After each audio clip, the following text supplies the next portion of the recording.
সরকারি জমি দখল করে তৃণমূলের কর্পোরেট পার্টি অফিস। রাজ্যে পালা বদলের পরেই বদলে গেল ক্যানিং এলাকায় তৃণমূল পার্টি অফিসগুলির ছবি।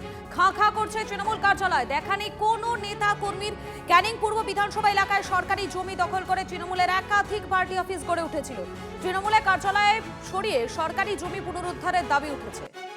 UEM Jaipur is a perfect target for prospective students aspiring for good jobs, good education with future-ready skills. Canning পূর্বের প্রাক্তন বিধায়ক তথা এলাকার দোদণ্ড প্রতাপ তৃণমূল কংগ্রেস নেতা শওকত মোল্লার যখন সুদিন ছিল, তখন ঠিক এই যে জায়গাটিতে আমি আছি, এই জায়গাটাতে এই শওকত মোল্লার সঙ্গে দেখা করবার জন্য কার্যত এখানে সাধারণ মানুষের ভিড় এতটাই থাকতো, পা গলানোর জায়গা সেখানে থাকতো না। ভাঙড় বিধানসভা থেকে এবছর শওকত মোল্লা হেরেছে। পাশাপাশি ক্যানিং পূর্বে তাকে টিকিট দেয়নি দল, সেখানে বাহারুল ইসলাম তৃণমূল কংগ্রেসের হয়ে দাঁড়িয়েছিল এবং সে জয় পেয়েছে। কিন্তু তারপর থেকে তাকে যেমন দেখা যাচ্ছে না, তেমনি সারা রাজ্যে পালা বদলের পরবর্তীতে আইএসএফ এবং বিজেপি এই ক্যানিং পূর্বের বিভিন্ন এলাকায় তারা পার্টি অফিস দখল করছে তৃণমূলের, পাশাপাশি নিজেদের সংগঠন বৃদ্ধি করছে।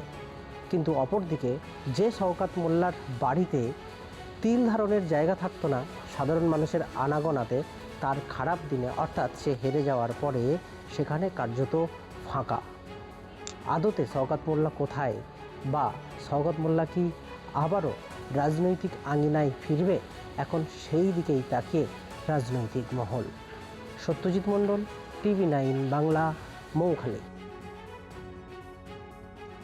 ক্যানিং পূর্বের মাটিতে যেভাবে মাটিটাকে কলঙ্কিত করে গেছে, মা মাটির নাম করে এসে কাটমানি রাজধানী করে গেছে, মানুষের পাশে থাকেনি, জবরদস্তিভাবে যেভাবে মানুষকে হয়রানি এবং কণ্ঠ রোধ করবার জন্যে বিভিন্নভাবে প্রচেষ্টা চালিয়ে তাদের কণ্ঠ রোধ করেছিল, যার জন্য আজকে দেখতে পাচ্ছেন না আপনারা, বা আপনাদের মাধ্যমেও দেখতে পাচ্ছেন না। এইগুলো তো তৃণমূলের সময় 14 বছর 15 বছর ও তো এখানে বেতা বাদশাহ হিসাবে এখানে কায়েম করেছে। ওর কথায় শেষ কথা হতো। ও তো বিডিও অফিসটা তো পার্টি অফিস করে রেখেছিল, থানাটাও পার্টি অফিস করে রেখেছিল।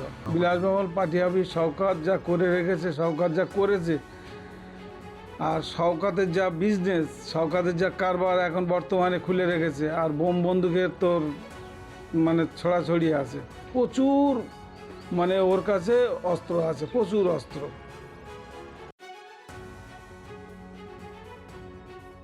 সরকারি জিনিস সরকারি কাজে ইউজ হোক, ওটা ওনার বিলাসিতা করার জায়গা, পার্টি অফিস না। ওনার শোয়ার ঘর, রান্নাঘর, খাওয়ার ঘর, আরও অনেক কিছুর ঘর। তো সেসব জিনিসগুলো দীর্ঘদিন ধরে করে এখন ওই বাড়িতে একা আছেন।